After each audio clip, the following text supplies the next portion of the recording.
Welcome back.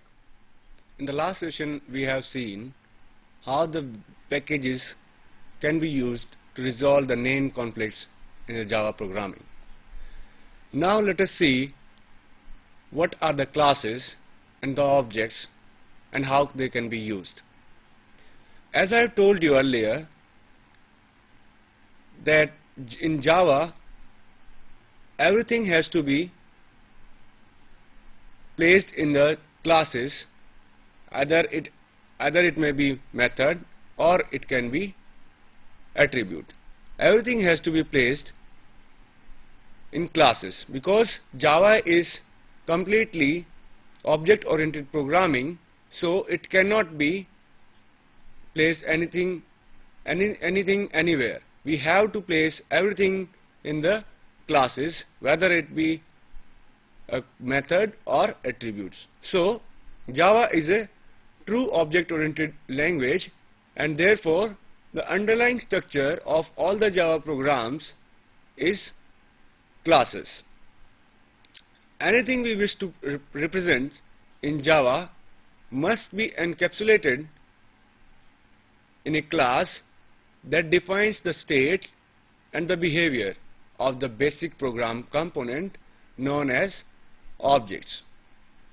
A class essentially serves as a template for an object and behaves like a basic data type, for example float.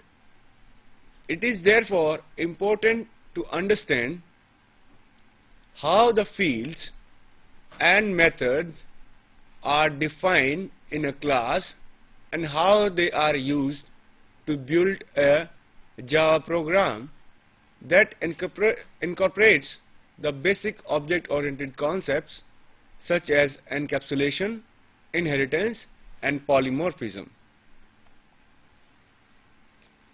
Now let us see what is a class in detail. A class is a collection of fields, that is data, and methods, that is procedures or function that operates on the data. This is how you represent a class in unified modeling language. This is a name of the class. In the second partition here we put attributes or data of a class. Here it is the class name is circle, and the data type, the datas are center and radius. In the last portion here we define the methods or functions which operates on this data. So whether it is data or method has to be placed in a class. That is, we encapsulate data and method together in a class. Now a class is a collection of fields and method, procedure or functions that operates on the data. The basic syntax of data definition we'll see here. First of all, we have to use a keyword called class to specify that we are going to use or we are going to define a class.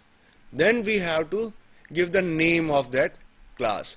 So here the class is a reserved and this is a class name. The class name and this is not mandatory. If you are using inheritance concept, then you have to specify that I am going to use inheritance concept and we are inheriting some existing class, and for that you have to specify extends. Extends is a keyword which specifies that we are going to use inheritance concept and we are inheriting the existing class called, this is the name of the superclass or the existing class. Okay, this is the signature of a class. Then we have to define the fields and the methods within these braces. So this is the syntax of writing a class. First of all, we have to define the class name with the class keyword, and if it is inheriting some superclass, we have to specify that here. Then we have to define various fields or the data or the, you can say, methods. Here we have to define them. Now we have to specify here, for example, the bare bone class has no fields and no methods. It is not mandatory that you define some method or function in a class. It can be having no methods or no data. Here is the example. Data, public is a specifier, access specifier, class is the reserved word, and this is the class name circle, and here nothing. You need not to write anything here. If it depends on your requirement, that means this is also a class. Now how to add the fields in a class? To add a field in a class, you have to specify the name of the class with the access specifier. If you want to specify access this is the access specifier that we'll discuss later. This is a class reserved word and this is the name of that class. Then this is again the specifier, and this is the data that you want to specify. Here means this is, you have to specify the data here. The field data are also called the instance variables because this data belongs to the class, so this is a instance variable of that class. So we can also call this data as an instance variable. Now how to add a method? A class with only one data field has no life. Objects created by such a class cannot respond to messages. So there is no use of just putting a data in a class and just you using that. There is no use. So there must be something, some method should be there which can access that data and can manipulate the data as per the requirements. So there has to be some method also. So methods are declared inside the body of the class, but immediately after declaration of the data fields. That is, first you have to specify the data fields, then immediately you have to define the methods. The general form of method declaration is this way. You have to define the methods in this way. This is the syntax. The return type of the method. Say if it is returning something, you have to specify what kind of value it will return. So here we have to define the data type of the returning value. Then the method name here, and this is the parameter list, which is not mandatory. If you can have a method without a parameter list, or if you want to, if according to your requirement, if you want there should be some parameters, you can put the parameters here, the list of the parameters, and here you have to specify the body. Now let us see it in the detail. For example, if we have a class called square, So we have to specify it here that this is a square class. The class here shows that this is a class declaration. So we are declaring a class here. This is a method or instance variable which belongs to the class, and it is of type double. So we are declaring a variable here, instance variable here, and thereafter we are defining the method. Here we are defining method, circumference and area. For example, we are defining two methods, one is circumference and another is area. This returns the circumference of a square with 4 into x. X is this x. So the return type of this method is double. It is because this is a double, na, x. So double into anything will be double. So it will return double. So here I am mentioning that it will return double value. In another method, area, here we are returning area of a square, and the return type is double. So this is the way how you can specify how you can define the methods in a class. Now what is data abstraction? Declare the square class have created a new data type called data abstraction. As I have told you, we can use primitive data types also. Similarly, we can use the user-defined data types, and square is kind of user-defined data type. So this is a data abstraction. Can be defined variables, object of the type.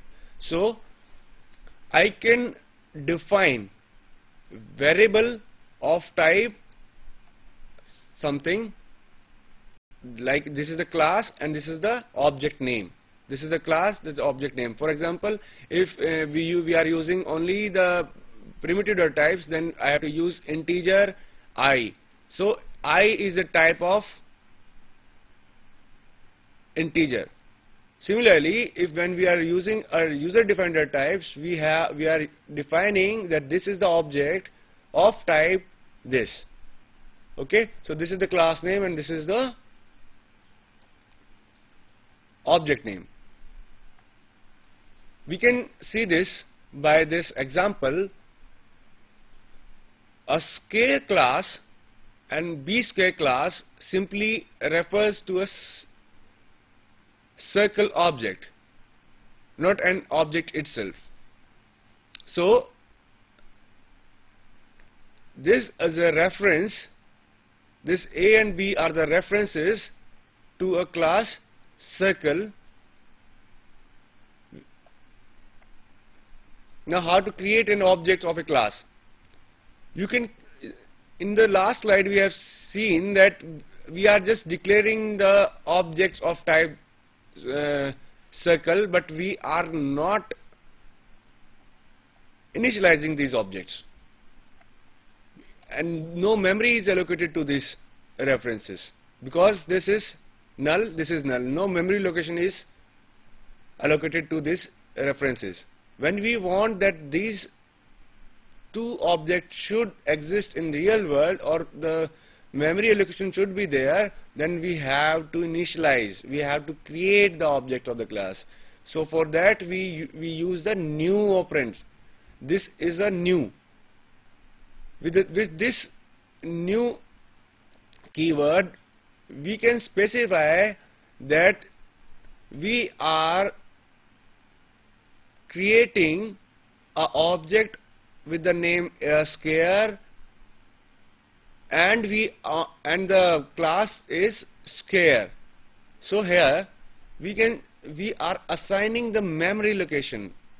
So objects are created dynamically using the new keyword. Here A square and B square refer to the square objects. Here these are referring somewhere. Means earlier in the last slide they were not referring to any memory location. But here we, with the help of this new keyword, we have assigned the memory location, or we have assigned, or we have created objects of class square and with the name b square and the a square. In programming concept, how we can create the objects? Here is the way. This is the way of creating the objects. A square is a name of the object, and new is a keyword which specifies that we are creating the object of type square with the name a square. Similarly, a b square, new square. So these are the two objects of class square, and b square is referring to the object of a square. Creating objects of a class. So as I have told you, we are creating here the objects of class square. So this is a square which is which is object of P. Say this is object P and this is object Q, and this is the reference to these objects, b square, a square, and this is before assignment, and this is a square, b square. When here we are just creating this.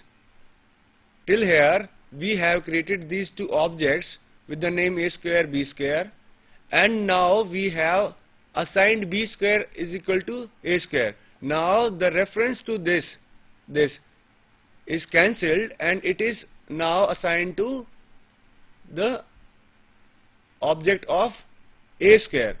So it is left unassigned to any variable or the object name, and this object name is now assigned to the object of a square. Now Java has a very good feature of automatic garbage collection. As we have seen in the last slide, the object Q, this one, does not have reference and cannot be used in future. Now if it does not have any reference, then we cannot use it. Obviously, if we don't have any link of this memory location to any variable name, we cannot use it, because when you want to use it, you have to specify the variable name. So there is no link between the variable name or the data type name, object name, and this memory location, so we cannot use it in future. So for that, the object becomes a candidate for the automatic garbage collection. With Java has a good, because of this feature of Java, that the garbage collection are done automatically. So the objects which are left unused, here this is, as this object is left unused, so it becomes the candidate for the automatic garbage collection. So this memory location will be added to the unused memory location. We can use it later. So Java automatically collects garbage. It is called a garbage, and now after the garbage collection, this memory location can be used for further uses. So Java automatically collects garbage periodically and releases the memory used to be used in the future. So that's the thing I have told you. Now accessing objects and data. Similar to C syntax, for accessing data defined in structure, object name, and this is the variable name, object name dot method name, and this is the parameter list. Square, this is the class name, this is the object name, here is the new keyword, and this is the constructor of a class that we will discuss later. So here we have defined a object of type square, or you can say we have defined an object of class square. Okay, so if x is a instance variable in a class, we can use this x with the help of the object name. This object name dot x is equal to 2.0. We can initialize the instance variable by using this kind of statements. So this is the way how we can access the data of a class or object. Okay. So now let us see how we can execute methods. In the last slide, I have shown you how we can create a class, how we can define methods, how we can define the fields, and how we can create the objects of a class, and using that object how we can access the variables, instance variable of a class. Now let us see how we can call the methods of a class by using the objects. Here, this is a statement which is creating the object of type square.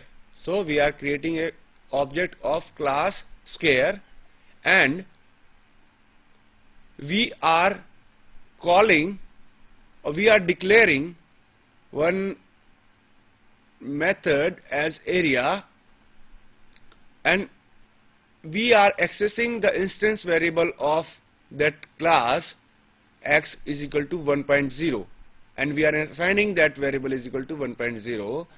Now this is a, as I told you, this area is a variable here, and we are calling the method of a class with the help of this object. This is object name. I have told you that this is object. So this is object dot area. As you know that in the last slide I have shown you that area is a function which generates the area of a square. So here we are passing the length of a square is equal to 1, and we are calling area method on these parameters. So it will return, what is the formula for getting area is 1 into 1, a square. So the result will be 1 square 1. So answer will be 1. So this is the program which shows that the whole thing. This is my class, the main class, my main class. So I am declaring it as a class here. Then this is the main method, public static void main. What does this mean? We'll just see it. What does this mean? Here I am just declaring square. A square is a reference to a class square. So I am just creating a reference. I have not created the object yet. This is just a reference to a class square. Here I am creating the object. A square is equal to new square. So this is the way how I am creating the object of type square. Now I am accessing the method. Sorry, I am accessing the field, data field of class square. So a square dot x is equal to 10. I am just assigning the value 10 to the instance variable of class square x. Okay, I am just assigning the value 10. So now here I am declaring a variable called area of type double, which is equal to a square dot area. Now I am calling area method of a square class with the help of this object. So I am here invoking the method. Now I am declaring a circum f of type double, which is equal to a square dot circumference So here I am calling invoking the method circumference of class here, and the result will be stored in circumf here. Now with the help of this statement system.out.println, I am just showing the result, this area here and the circumference here. So we can, this is the output. Side say is, this side is equal to a square dot x. Say it is 5. Say I am not taking this. Say this is 5. So the area will be 25. And say the side is 5. The circumference will be 20. So this is the way how we can create the objects. How can we access the instance variable? How can we access the methods of a class with the help of objects. Now let us see the first program. Here, this, as I told you, this is the way how to create the comments. So this is the one line comment. This is a program. Second, the hello.world. This is to stand. These are the comment, one line comments. Or we can have the other kind of comment also. It depends on the requirements. So here I have used one line comments only. Now this is a class called hello. This is public static void main string. This is the way of writing a main method. This is the entry point of any application. Okay. So a class which is having this main method will be considered at the top level class. Okay, and the object will enter from here. So what does this public static void main means? Public here is the access specifier that we will discuss later. This is a static class. Static means this method is related to the complete class, not a particular method, not a particular object. Means it is common, this main method is common for every object, not is common for every object, that is it relates to the class itself. It does not belongs to any object only. It is common for all methods and it belongs to class itself. And void shows that it doesn't return any value. It doesn't return any value. So, and this is the name of the method. This is main. String array A. This is a parameter list, which is a array of type string. So this is the parameter list. Here, this is system.out.println. This is a statement which is used to print anything on the console. So system.out.println, this system is a class, out is a variable, and this is a function. This is predefined in the Java language. So we need to write, we need to define these methods. So we have to use them as it is. So these are used for displaying anything on the console. So this is the explanation of the last slide. The source code for the hello program resides in a text file with .java extension. That is, we can store it as hello.java. Now, every Java program requires at least one source code class, as the hello example illustrates. Okay, the public class must reside in a .java file of the same name. So this method has to be there in the main class. Public class must reside in a .java file of the means. What does this mean is whichever class consists the main method has to be same same as that of the name of the file itself. That if I change this hello1, hello to hello1, okay, and it contains main method, okay, and I store that it as a hello.java, it will give the error because it will not execute. If I want this to be execute, then I have to store it in the hello1.java instead of hello. So whichever class contains the main method has to be same name as that of the file which we are saving. For example, java hello.java. There can be at most one public class defined in a file. So in a file, for example hello.java, there can be maximum one public file which can contain the main method. Okay, so this is the restrictions.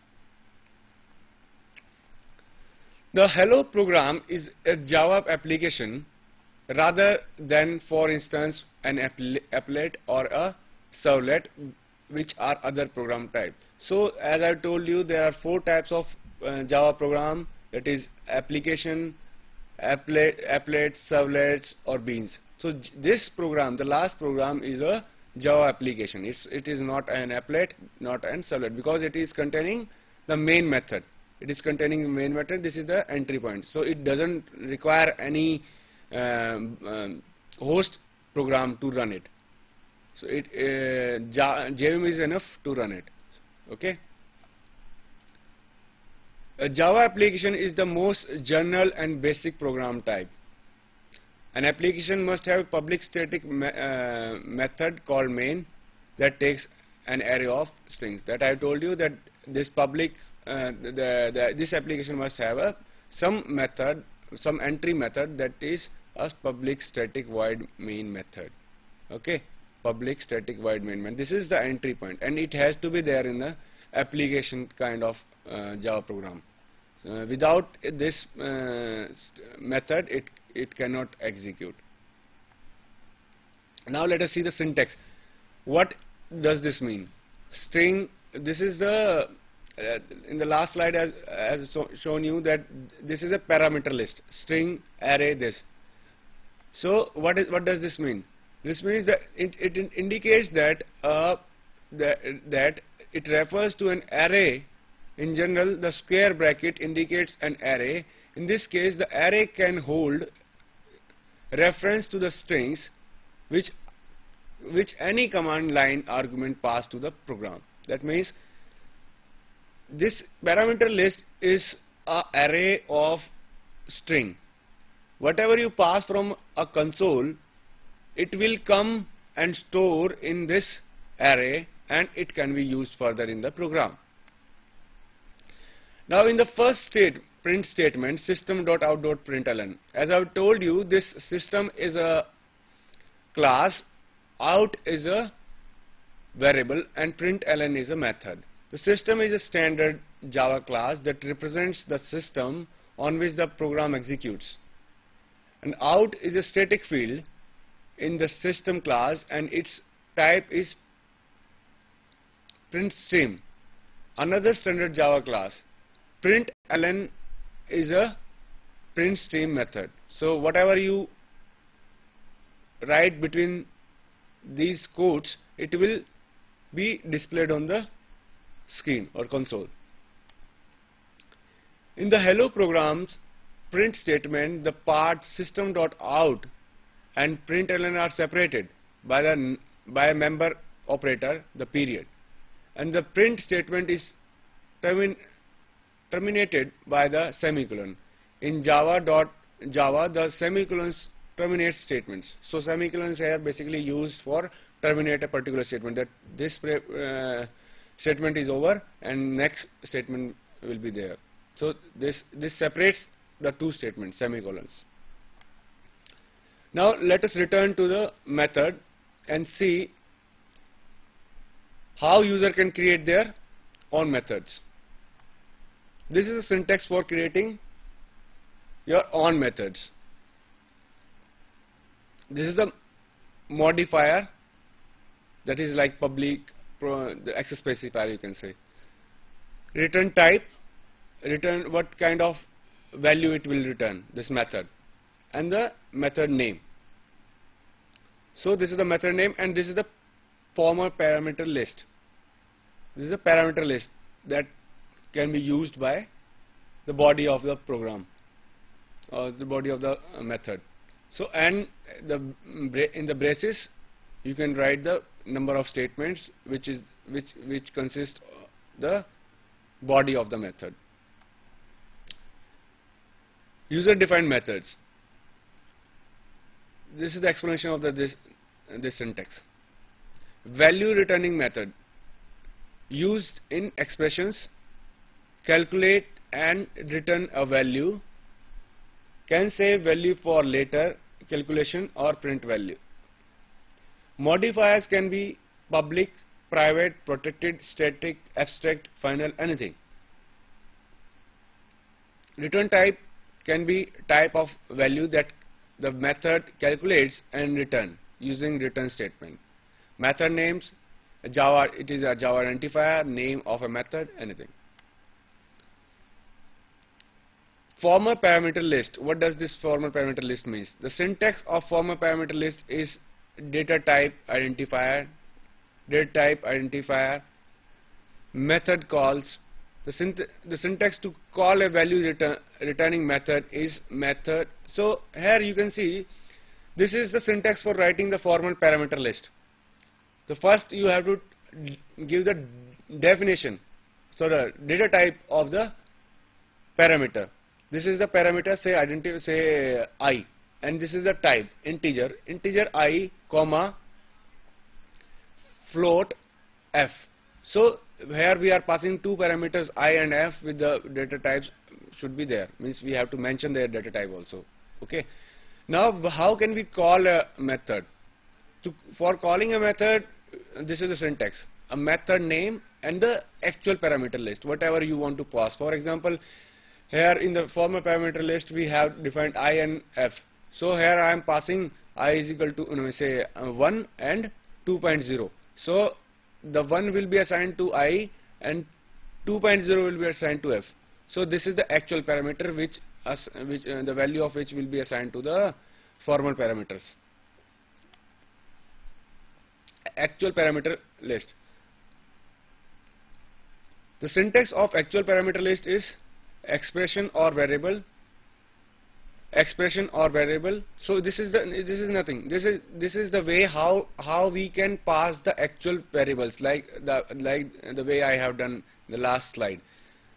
Say if I am passing 1, 2.0. So this is the parameter list. This is the way how I can pass the variables. Then is the syntax for returning statement. How we can return the value of a method. So if this is return, this is syntax. This is the keyword return that you must have to mention, and the value that you are returning. For example, if I am calculating area is equal to r say a square. So a square, the result of a square, I can pass back to the result of the method. So here I am just passing a square, say. So whatever the after calculation, whatever the value comes, it will be returned to the next statement of where we have called the method. So this is another example of defining a method. Say public static double. This is a method called larger, having return type double and access specified public and modifier as static, and formal parameters double x and double y. These are the formal parameters. Now the braces, in the braces we are writing a body, the double max. If this is the body, it means it depends upon your conditions, it can be changed. So this is how we can specify or how we can define a method.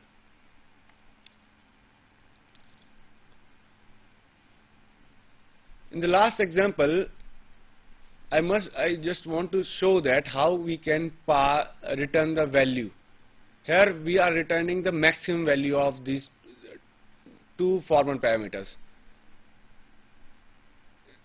Here, depending upon their values, the result will be calculated and it will be stored in the max, and the max will be returned. The value of the max will be returned. This is the way how we can return the value from a method.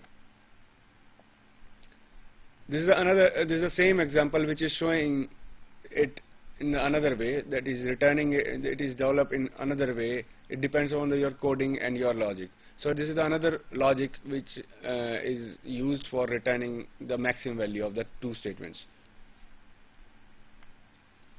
Now let us see the flow of execution. What is the flow of execution of that program? Execution always begins with the first statement in the main method.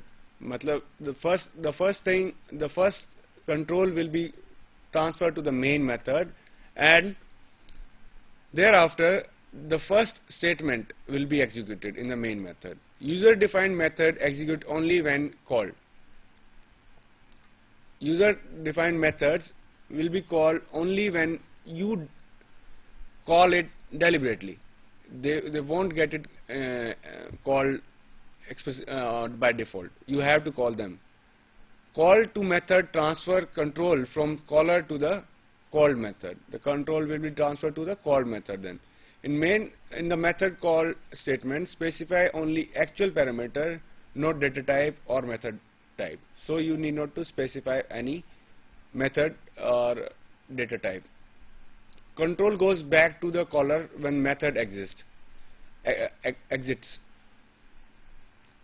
Automatically, when the system when the method is over, the control will go back to the method who have called this method. So the control goes back to the caller when the method exits.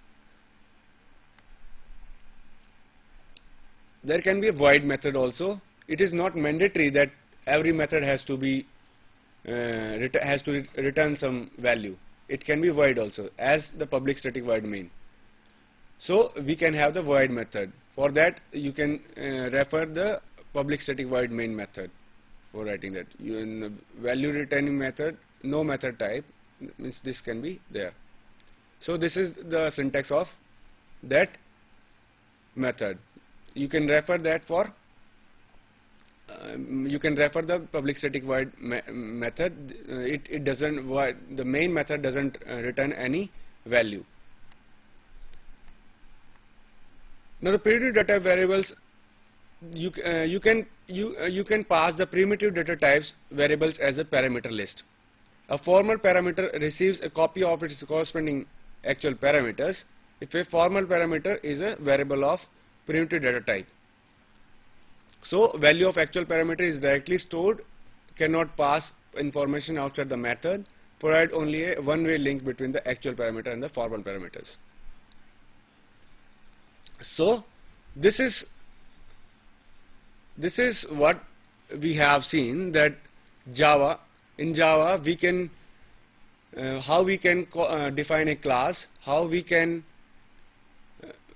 call the methods in a class, how we can create the objects, and how we can pass the parameters in a method. So with this I must conclude. Thank you very much.